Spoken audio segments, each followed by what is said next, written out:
আজকে আমাদের second day out of Kolkata.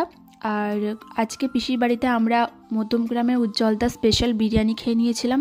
বিরিয়ানিটা ভীষণ ভালো খেতে ছিল, আমার তো খুবই ভালো লেগেছিলো। তারপরে ওখান থেকে সোজা চলে গেছিলাম ইকো পার্ক। হ্যাঁ, আমার লাইফে আমি ফার্স্ট টাইম ইকো পার্ক এসেছি, মানে কলকাতা আমি প্রথমবারই ভালোভাবে ঘুরছি। এর আগে আমি কলকাতা কোনো দিন ঘুরিনি। দেখো 2-3 দিনে আর কি কলকাতা কভার করব, যতটুকু পেরেছি আমি ঘুরেছি। দেখো ইকো পার্কে ফার্স্ট টাইম এসে আমরা একটা সাইকেল নিয়ে নিয়েছিলাম, যেটা আমাদের 150 টাকা করে নিয়েছিল, বাট আমরা অনেকক্ষণ সাইকেলে ঘুরেছিলাম। সাইকেলটা নিয়েছিলাম বলি হয়তো গোটা ইকো পার্কটা মোটামুটি কভার করতে পেরেছিলাম। আর তারপর দেখো একদম চলে এসেছে আইফেল টাওয়ার, সেখান থেকে একদম চলে এসেছে সিটি সেন্টার। সিটি সেন্টারে আমরা একটা কারণে এসেছিলাম, কারণ এখানে ম্যাকডোনাল্ডস আসার ছিল, কারণ আমরা এখানে ভেবেছিলাম যে একটু বার্গারটা টেস্ট করব। তো বার্গার টেস্ট করতে এসে তোমাদেরকে কি রিভিউ দেবো বলো, এত ভালো লেগেছে। আমি মহারাজা চিকেনটা নিয়েছিলাম, বিশ্বাস করো একটা খেলেই হয়তো তোমাদের পেট ভরে যাবে। আমার তো দারুণ লেগেছে। এভাবেই গেল আজকের দিনটা, দেখাবে নেক্সট পার্ট।